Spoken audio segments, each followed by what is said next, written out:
Comme la situation devenait de plus en plus sérieuse, je crois que le propriétaire de maison s'en est impliqué.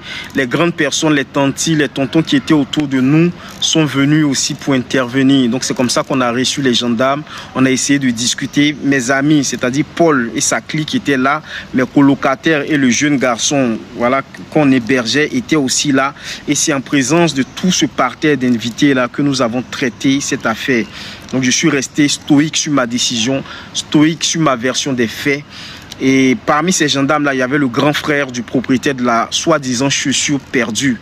Et je crois qu'il a mobilisé son grand frère qui a envoyé un bataillon derrière moi pour me mettre la pression folle.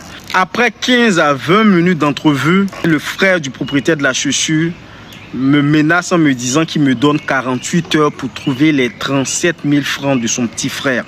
Passer ces 48 heures, quand je vais voir le cargo là, c'est pour m'embarquer directement, c'est ce qu'il me dit. Je vous assure les gars, voilà moi dans le pain, comme on le dit en Côte d'Ivoire, c'est pour dire que je suis littéralement dans les cordes les gars.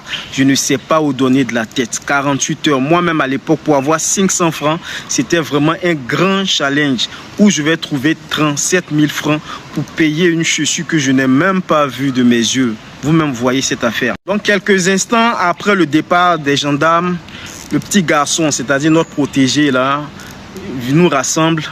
Et puis au cours de la réunion, il nous demande comme ça qu'il veut rentrer chez lui en famille parce que l'année, en tout cas ils ont fini, ils ont arrêté les notes finalement.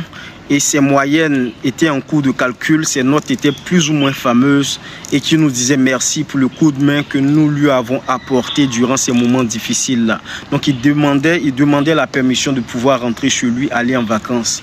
Donc tout naturellement, étant l'aîné, je lui ai donné la route comme on le dit en Afrique, avec beaucoup de bénédictions, avec beaucoup de conseils. Et c'est comme ça qu'on lui a dit, bon, comme tu rentres le lendemain, en partant, n'oublie pas de laisser la clé sous le paillasson. Et puis voilà, si on ne s'est pas revu, au revoir, bonne chance pour la suite, sois sage, voilà. Le lendemain, à mon retour des coups encore, dans ma maison, il y a une tante qui m'interpelle, elle me demande, Tano, dis-moi, cette affaire de chaussure, là, la chaussure en question, elle est comment? C'est quel genre de chaussure? C'est quelle couleur? Je dis, tanti, si je dis que mes yeux ont vu la chaussure dont on parle, j'ai menti. Jusque-là, on est en train de discuter, l'affaire est en train d'aller dans tous les sens. Mais honnêtement, devant Dieu, je ne sais même pas de quoi on parle. J'ai juste entendu que c'était une N1. Mais c'est de quelle couleur, je ne sais pas. Donc la tante me dit, bon, essaie de demander à ton ami Paul pour voir de quelle chaussure il s'agit.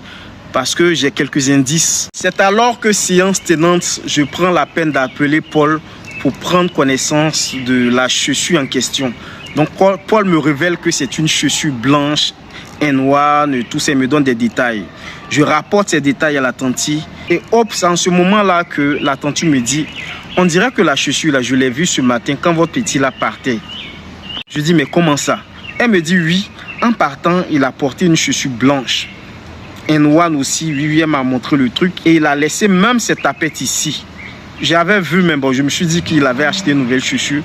Mais apparemment, selon ce que tu es en train de dire là, la chaussure là ressemble parfaitement à ce qui est perdu là. Là, on se rend compte que tous les tralala, tout ce qu'on a vécu là, c'était le petit garçon qui était le nœud du problème. On se rend compte malheureusement pour nous que c'était lui qui avait pris les chaussures de mon ami là.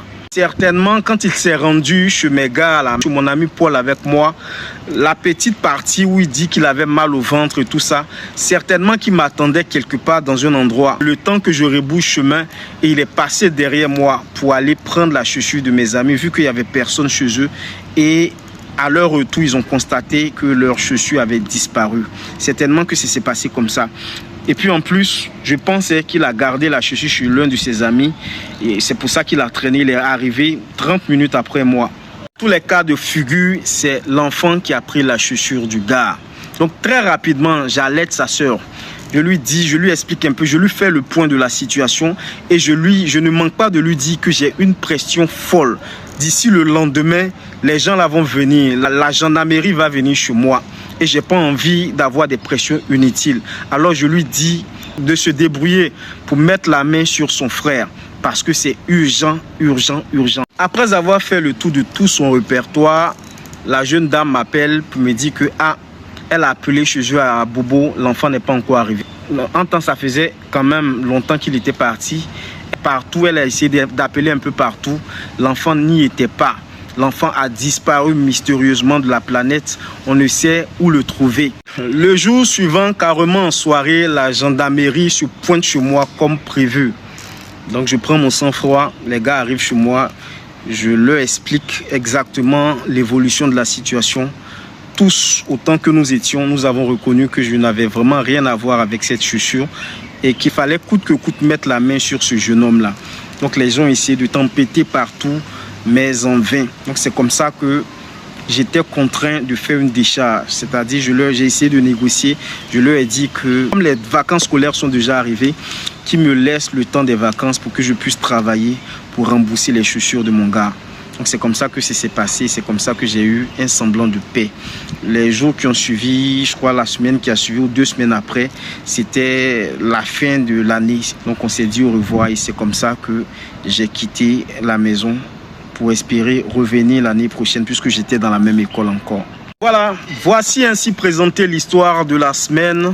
J'espère qu'elle vous a apporté beaucoup d'enseignements. J'espère qu'elle vous a fait énormément de bien. Sinon dans ma tête là c'est clair, mais bon, comme c'est une histoire narrée, je ne sais pas s'il y a des zones d'ombre. Dans tous les cas, vous pouvez me mettre en commentaire ce que vous n'avez pas compris pour que je puisse renchérir. Malgré tout, l'hospitalité est et reste une valeur importante de l'humanité.